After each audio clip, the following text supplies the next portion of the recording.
Ito nga po pala yung update kay Black and White. Ito yung supposed to be fourth and last session niya. So after nga namin magtinda niya nung linggo, pagka-uwi namin, inasikaso na namin siya dahil nakaschedule nga siya for vet niyan. Kaya bago pa dumating si Sir Kelvin, pinakain na muna namin siya, nilaro-laro para may laman din yung tiyan niya bago pa man siya ma-injectionan. Kasi masyadong matapang yung gamot. Mahalaga na may laman yung tiyan niya. Binigyan na rin namin siya ng tubig niya na may yellow dahil ang init nga talaga ng panahon. Pero naabutan pa rin talaga kami ni Sir Kelvin yan. Maaga na rin kasi siya pumupunta dyan sa lugar namin. At always, si Papa, siya ang laging kasama ni Black and White. Siya ang madalas na kasama niyan mag-ikot-ikot dito sa lugar namin. Niready na nga nila si Black and White niyan para ilagay doon sa cage niya dahil magmomotor lang din naman kami niyan. Bali si Sir Kelvin kay Black and White, tapos kami, sabay naman kami, ang asawa ko, papuntang vet. Pagkarating nga doon, pinaihi na muna siya ni Sir Kelvin. Behave naman talaga yan. Wala talagang problema dyan kay Black and White kasi napakalambing talaga na aso niyan. At kapag tumatahol yan,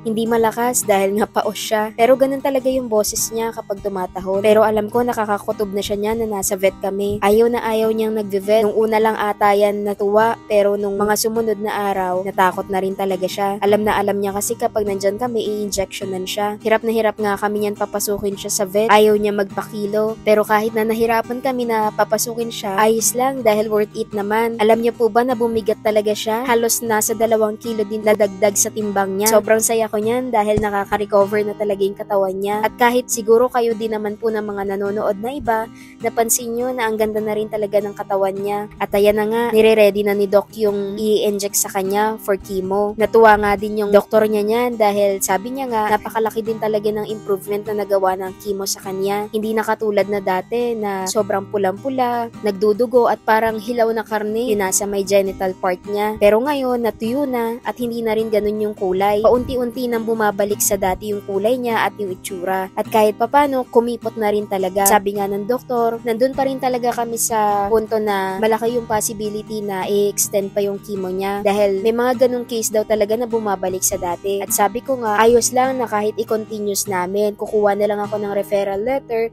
Basta ang gusto ko lang naman yung ma-confirm namin na talagang wala na siyang tumor o talagang pwedeng hindi na siya mag-chemo. Medyo nahirapan nga na injectionan siya niyan kasi talagang pumipigla siya. Halos nakadalawang doktor nga yung nagpalit niyan kasi medyo nahirapan talaga sila na pakalmahin siya at nahihirapan na itusok yung syringe sa ugat niya dahil nga napakalikot. Kahit na anong haplos namin sa ulo niya, talagang ayaw niya magpa-inject. Nararamdaman ko naman na talagang nasasaktan din kasi talaga siya kasi hindi naman biro siguro yung nararamdaman niya tuwing nagpapakaya. Medyo na trauma na rin talaga siya. Ayaw niya na magpa-inject. Pero yun nga, nasa paligid lang kami niyan at binubulungan ko nga siya niyan na konting tiis na lang, saglit lang yan at para din naman sa kanya yan. Pagkatapos nga niya yan ma-injectionan, ayan, tignan nyo naman yung itsura ko niyan, hinahabol ko siya.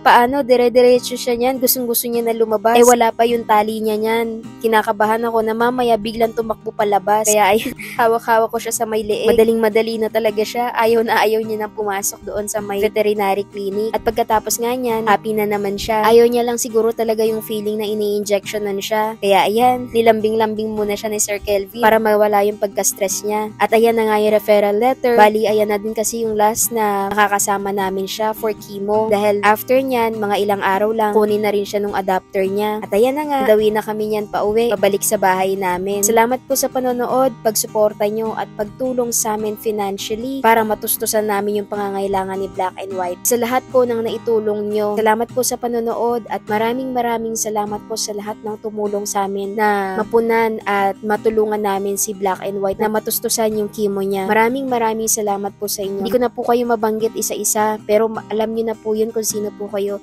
Maraming salamat po.